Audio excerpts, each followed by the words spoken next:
Hey yo everybody, this is another installment of Finding Sensibility, where we take positive or inspirational quotes, see if we can make them work in our day-to-day, or if they might just be a product of their times.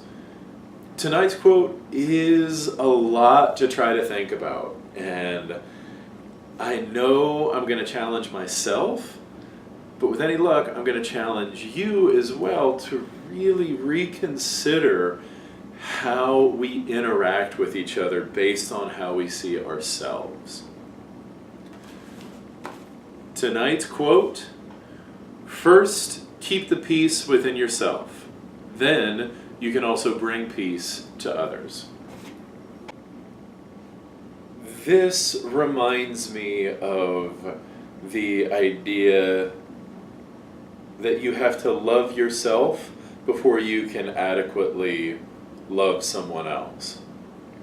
You have to understand yourself before you can present yourself to someone else. And while I think that is an important method of self-examination and trying to reach a place where you know thyself, I think that's such a crock. I don't think that how I feel about myself reflects how I treat or how I feel about others. There's a Buddhist saying that goes something to the effect of, if you pick up a red hot coal with the intention of throwing it at someone else, you're the one who gets burned, who takes the most damage.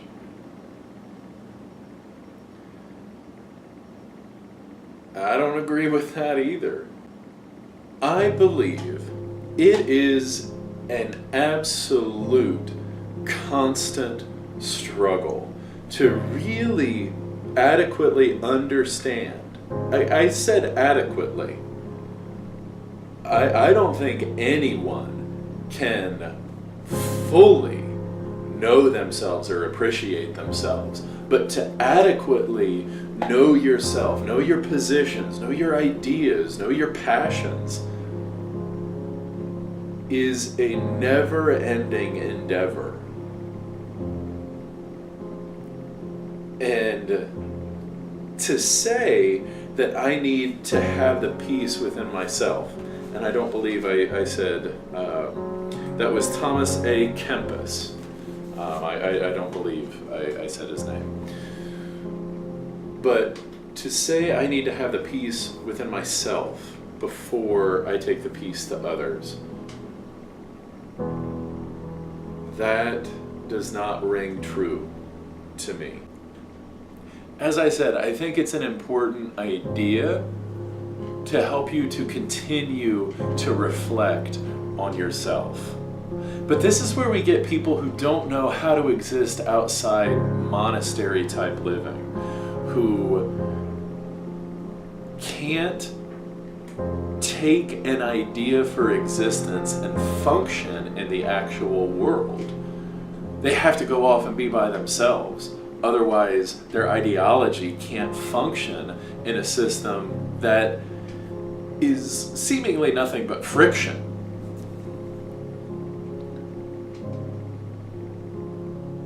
So I think it's important to cultivate these ideas of self-love and self-respect.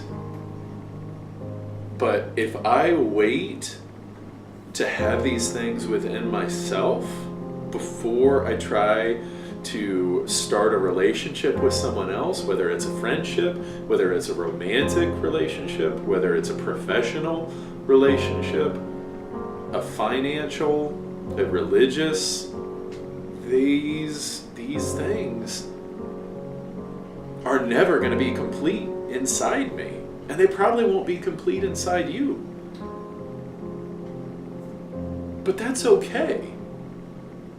We're not perfect, flawless beings. That's why we love the stories where a hero fails or a hero comes crashing back down to earth. It's because we can relate to that. We can't wrap our minds around a story of a hero that never loses or that is completely invulnerable and invincible. We can't appreciate that because we don't know what that's like. We battle with ourselves constantly, and for good cause. Because we need to reevaluate ourselves. We need to reevaluate our beliefs because the world is always changing around us.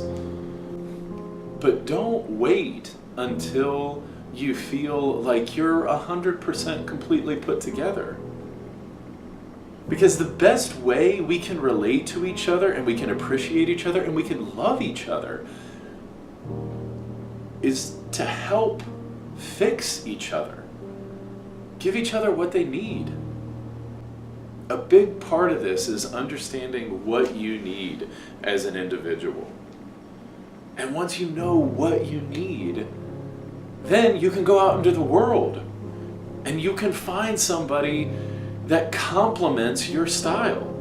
If you're terrible with money but you want to start a business, get a partner that's good with money. If you're looking for a romantic relationship but you have terrible self-confidence, don't find somebody that builds up your confidence. Find somebody that shows you what it's like to be confident. The point of all of this is that we're never going to be complete. We're never going to fully understand ourselves because we're dynamic. We are energy, and we're constantly changing based on our environment, based on our interactions, and based on the macrocosm of the world at large. And if you're not changing, start. Get with it, because you're holding everybody else back. We're all students and we're all teachers. Some of us are better than others, both at being students and at being teachers. But we're all both. We all need to find people who want to learn from us, and we all need to find people we want to learn from. So as you go out into the world, don't make your focus on being this unshakable, rock-solid person. Find where your chinks in the armor are, and find somebody who can help you work around it. That's the only way we're all going to make it, and we have to all make it. Until next time, stay tuned and stay real.